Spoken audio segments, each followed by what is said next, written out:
So SIT విచారణకు రేపు హాజరు కాలేనని మాజీ ముఖ్యమంత్రి కేసీఆర్ ఇచ్చిన లేఖ ఇది. సిట్కు విచారణకు మరే రోజైనా సహకరిస్తాను, రేపు మాత్రం పార్టీ కార్యక్రమాలతో అలాగే మున్సిపల్ ఎన్నికలకు సంబంధించిన నామినేషన్లతో బిజీగా ఉంటాం కాబట్టి రేపొక్కరోజు కాకుండా మరే రోజైనా కూడా నేను విచారణకు సహకరిస్తాను అంటూ మాజీ ముఖ్యమంత్రి బీఆర్ఎస్ అధినేత కేసీఆర్ చెప్తూ ఉన్నారు. ఈ మేరకు ఒక లేఖను కూడా సిట్కు సమర్పించారు. దానికి సంబంధించిన డీటెయిల్స్ని మనం చూస్తూ ఉన్నాం. సో నెక్స్ట్ ఏం జరగబోతోంది అన్నది వేచి చూడాల్సిన అవసరం కనిపిస్తోంది. సిట్ రియాక్షన్ ఏ విధంగా ఉంటుంది, ఇంకొక డేట్ ఎప్పుడు లాక్ చేయబోతోంది అన్నది చూడాలి. చీఫ్ రిపోర్టర్ రాకేష్ సిద్ధంగా ఉన్నారు లైవ్ లో. సో రాకేష్, వరుస పెట్టి బీఆర్ఎస్ అగ్రనేతలందరినీ కూడా విచారణ చేస్తూ వస్తున్న సిట్ చాలా దూకుడుగా వ్యవహరిస్తోందని చెప్పాలి. ఇప్పుడు బీఆర్ఎస్ అధినేత రేపు హాజరవుతారు అన్న వార్త నేపథ్యంలో ఇప్పుడు ఆయన టైం కోరడం ఎలా చూడాలి? అంటే నాకు ఒక వ్యాలిడ్ రీజన్తో లెటర్ రాశారు. రేపు ఎలక్షన్స్ ఉన్నాయి, ఒక పార్టీ అధ్యక్షుని హోదాలో ఉన్నాను, నేను ఆ పార్టీకి సంబంధించి ప్రధాన ప్రతిపక్ష నేతగా కూడా ఉన్నాను. కాబట్టి రేపు బీ ఫామ్స్, ఏ ఫామ్స్ వీటన్నిటి మీద సిగ్నేచర్ చేయాల్సి ఉంటుంది, ఆడవుడు అంతా ఉంటుంది. కాబట్టి రేపు నేను హాజరు కాలేను. దానికి బదులు ఏ రోజైనా మీరు పిలిస్తే, విచారణకు పిలిస్తే దానికి సంబంధించి హాజరు కావడానికి సిద్ధంగా ఉన్నాను. హాజరు అవడం ఇన్ ద సెన్స్ నేనున్నటువంటి రెసిడెన్స్కి మీరు రావాల్సి ఉంటుంది. మొత్తంగా లెటర్లో చూస్తే 7 పాయింట్స్ ఉన్నాయి. 7 పాయింట్స్తో ఆయన లెటర్ రాశారు. ఒకటి, ఎవరికి లెటర్ రాస్తున్నానంటూ ఆయన మెన్షన్ చేశారు. P Venkatagiri, ACP, Jubilee Hills division, Hyderabad, SIT ఆఫీసర్గా ఉన్నటువంటి ఏసీపీకి లెటర్ రాశారు. పాయింట్ నెంబర్ 2, ఈ నోటీస్లో మీరు రేపు మధ్యాహ్నం 3 గంటలకి అటెండ్ అవ్వాలని కోరారు. ప్రస్తుతం మున్సిపాలిటీస్, మున్సిపల్ కార్పొరేషన్లు రాష్ట్ర వ్యాప్తంగా 116 మున్సిపాలిటీలు, 7 మున్సిపల్ కార్పొరేషన్లకు నామినేషన్లు దాఖలు చేసేటువంటి రోజు. అది చివరి రోజు, నామినేషన్లకు చివరి రోజు. కాబట్టి పార్టీ అధ్యక్షుని హోదాలో నేను ఆ వ్యవహారాన్ని అంతా చూసుకోవాల్సి ఉంటుంది, దాన్ని అంతా కూడా మానిటరింగ్ చేసుకోవాల్సి ఉంటుంది. కాబట్టి రేపు హాజరు కాలేను అంటూ పేర్కొన్నారు.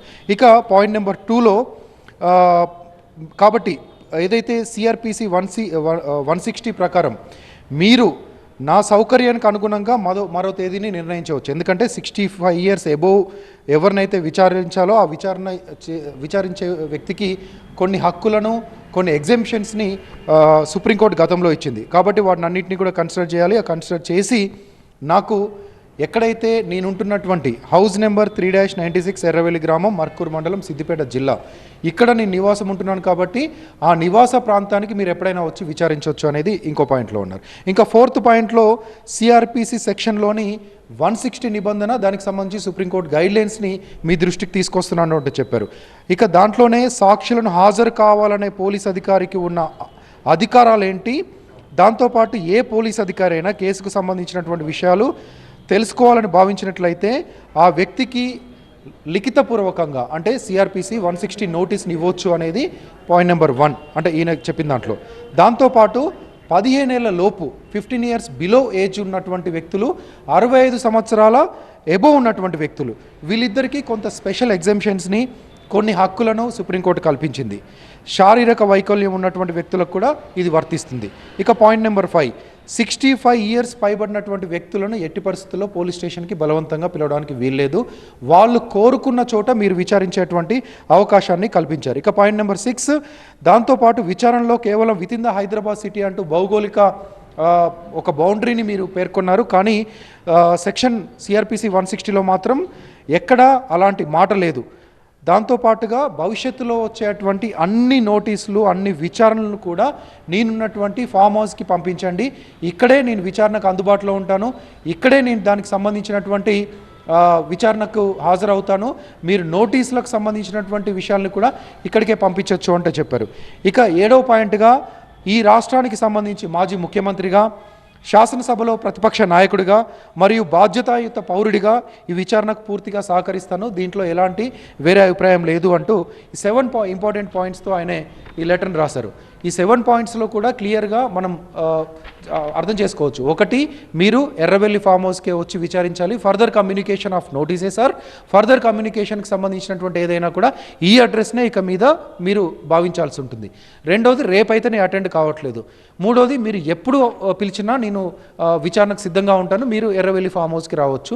దాంతోపాటు సుప్రీంకోర్టు గైడ్లైన్స్ ఏవైతే ఉన్నా వాటన్నిటిని కూడా మీరు పాటించండి. దాంట్లో మెయిన్గా మీరు వితిన్ ద సిటీ లిమిట్స్ అని చెప్పారు, అది ఎక్కడ సెక్షన్లో లేదు.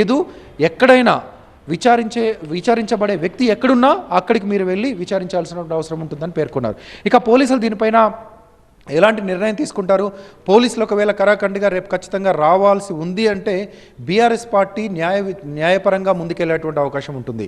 సుప్రీంకోర్టులోనో హైకోర్టులోనో దీనికి సంబంధించి ఒక పిటిషన్ దాఖలు చేసేటువంటి అవకాశం ఉంటుంది. ఎందుకంటే ఆయన మాజీ ముఖ్యమంత్రి, ప్రతిపక్ష హోదా ఉంది, ఒక పార్టీకి అధ్యక్షులుగా ఉన్నారు, 65 ఏళ్ల పైబడినటువంటి సీనియర్ సిటిజన్ కూడా. సో వీటన్నిటిని కన్సిడర్ చేయాలని కోర్టును కూడా ఆశ్రయించేటువంటి అవకాశం ఉంటుంది. లేదా పోలీసులే ఒకవేళ డేట్ మార్చి మేము ఎర్రవెల్లి ఫామ్ హౌస్కి రాలేము, హైదరాబాద్లోనే మీరు అందుబాటులో ఉండాలని చెప్పొచ్చు.